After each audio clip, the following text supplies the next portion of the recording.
Tai praktikos dienos renginys yra puikia galimybė sutelkti įvairaus profilio įmonės, būtent ekonomikos, verslo ir vadybos sričių studentams.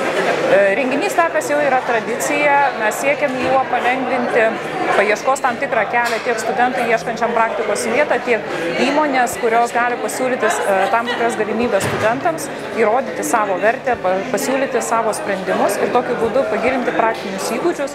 Mes kasmet priimam į praktiką maždaug 15-20 praktikantų ir realybė yra tokia, ką mes pamatėm ir ką iš tikrųjų duodam daryti praktikos metu studentam, tai ką daro realus mūsų darbuotojas, tai aukščiausios audito institucijos darbuotojas, realios audito užduotys, realios audito procedūros ir iš tikrųjų tikras audito pamatymas.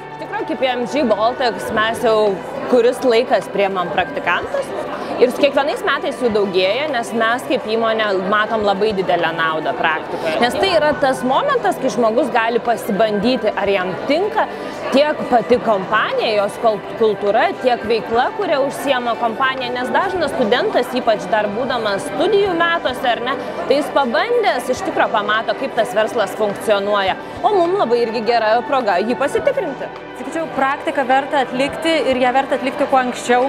Mūsų iš tikrųjų praktikos netgi šūkis Try on Little Fuse, tai ir siūlom praktikantam pasimatuoti, ką jie nori, kas jiem patinka, kad vėliau atėjus galimybę įsidarbinti, tiesiog priimti lengviau būtų tą sprendimą. Remiantis duomenimis, per 2015 metus pas mus praktiką atliko 22 studentai, tai apie 50% jie ir pasiliko pas mus.